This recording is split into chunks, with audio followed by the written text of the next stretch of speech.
नमस्कार, मी विजय काळे. Speed news live 24च्या Marathi बुलेटिनमध्ये आपलं स्वागत. पाहूया आजचं मराठी बुलेटिन सविस्तर. इथं आपल्या पाल्याचा कल कळेल, त्याचे करिअर विषयी निवड ठरेल, त्यासाठी त्याला तज्ञांचे योग्य मार्गदर्शन मिळेल. स्पर्धेसाठी आत्मविश्वास आणि परीक्षेची परिपूर्ण तयारी, पोषक आहार, चांगले संस्कार, शालेय शिक्षण, खेळाचे आणि कलेचे प्रशिक्षण एकाच ठिकाणी. ये अपना संजीवन है. संजीवन group of schools, Panhala, Kolhapur. फक्त शाळेत नाही, आता संजीवनला जायचं. करोनामुळे देश लॉकडाऊन झाला. आता अनलॉकची प्रक्रिया सुरू झाली आहे, परंतु यामध्ये दृष्टिहीन लोकांच्या उदरनिर्वाहाचा प्रश्न निर्माण झाला आहे. यासाठी जिल्हाधिकारी कार्यालयात दृष्टिहीन संघाच्या वतीनं विविध मागण्यांसाठी निवेदन देण्यात आलं. करोनाच्या काळात दृष्टिहीन व्यक्तींचा विचार करून मदत करण्याबाबत निवेदन महाराष्ट्र दृष्टिहीन संघाच्या वतीने आज जिल्हाधिकारी कार्यालयात देण्यात आले. यावेळी दृष्टिहीन संघाचे सदस्य उपस्थित होते.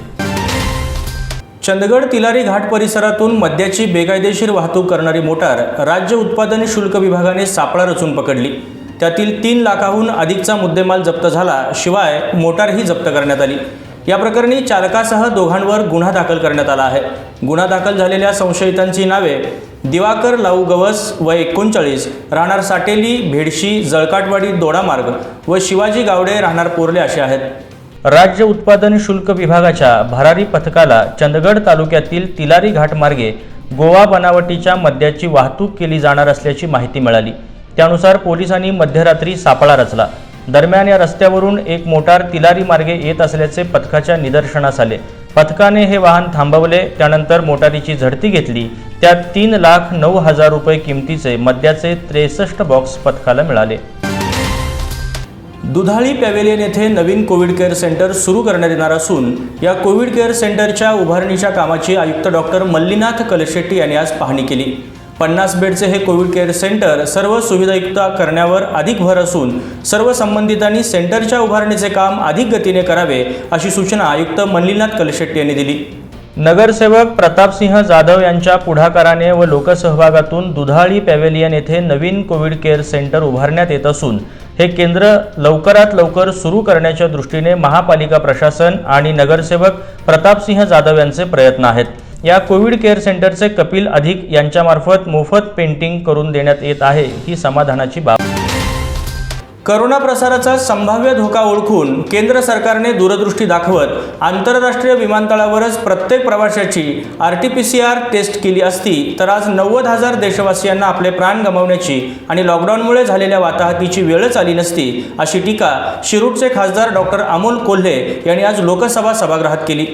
करोना प्रसाराचा संभाव्य धोका ओळखून केंद्र सरकारने दूरदृष्टी दाखवत आंतरराष्ट्रीय विमानतळावरच प्रत्येक प्रवाशाची RT-PCR टेस्ट केली असती तर आज 90,000 देशवासियांना आपले प्राण गमावण्याची आणि लॉकडाऊनमुळे झालेल्या वाताहतीची वेळच आली नसती अशी टीका शिरूरचे खासदार डॉक्टर अमोल कोल्हे यांनी लोकसभा सभागृहात केली.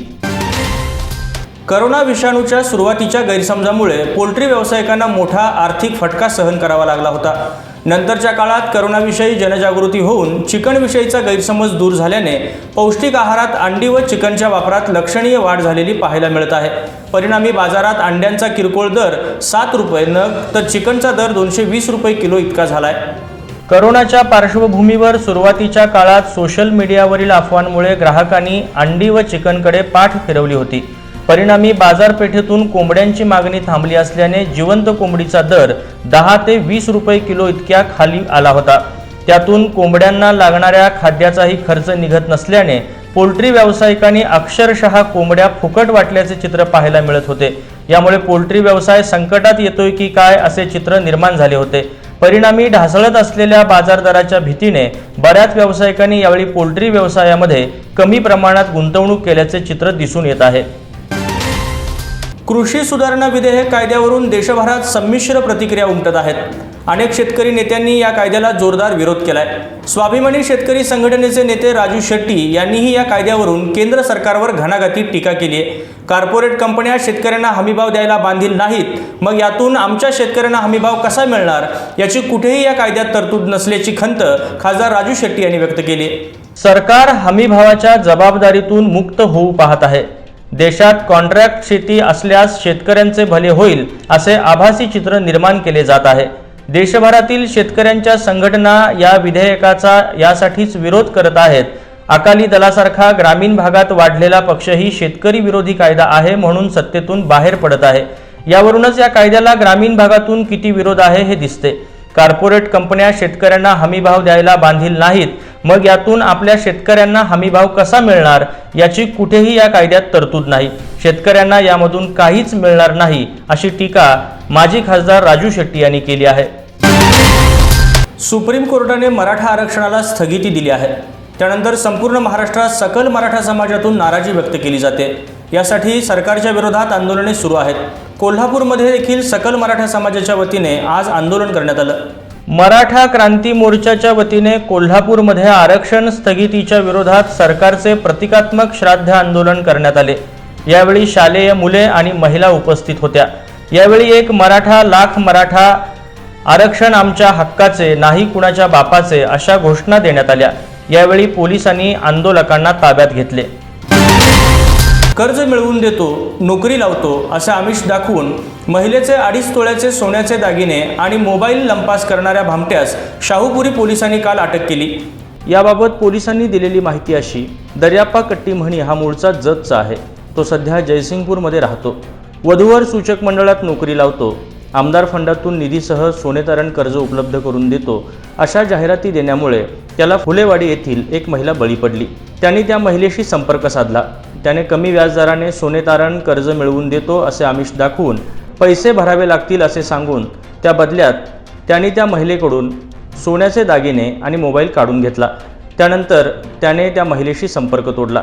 संपर्क तुटल्यानंतर आपली फसवणूक झाल्याचं संबंधित महिलेच्या लक्षात आलं। त्या महिलेने त्याबाबतची फिर्याद शाहूपुरी पोलीस ठाण्यात 19 जुलैला दिली होती।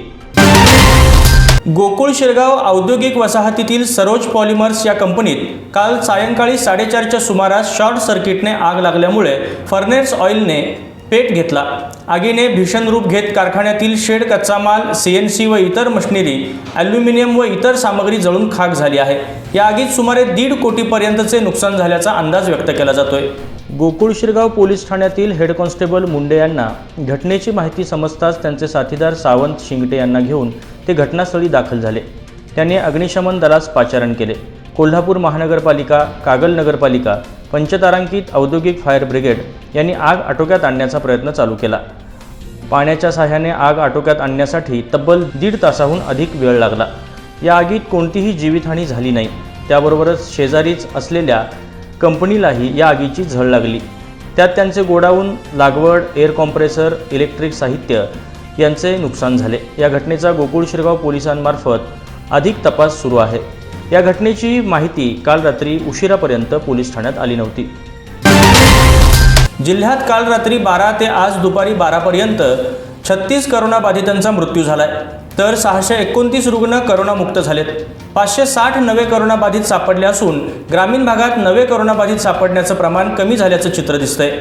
गेल्या 5 महिन्यातील एकूण बाधितांची संख्या 39,901 वर पोहोचली आहे। त्यामुळे कोरोनाची भीती कायम आहे। गेल्या 4 दिवसात एकूण 310 व्यक्ती गंभीर स्वरूपात सापडल्या आहेत। त्यापैकी CPR मध्ये 260, IGM मध्ये 24 तर गडिंग्लजमध्ये 13 रुग्ण सापडले आहेत। उर्वरित 7 जणांवर खाजगी रुग्णालयात उपचार सुरू आहेत। गेल्या महिन्याभरात ग्रामीण भागात करोनाबाधितांची संख्या वाढत होती, पण गेल्या 2 दिवसात ही संख्या आटोक्यात येत असल्याचं समाधानकारक चित्र दिसत आहे। यात आजरा, चंदगड, शाहूवाडी, गगनबावडा, भुदरगड तालुक्यातील ग्रामीण भागाचा समावेश आहे। याबरोबरच आजचं मराठी बुलेटिन इथंच संपलं। पुन्हा भेटू उद्याच्या बुलेटिनमध्ये। तोपर्यंत धन्यवाद।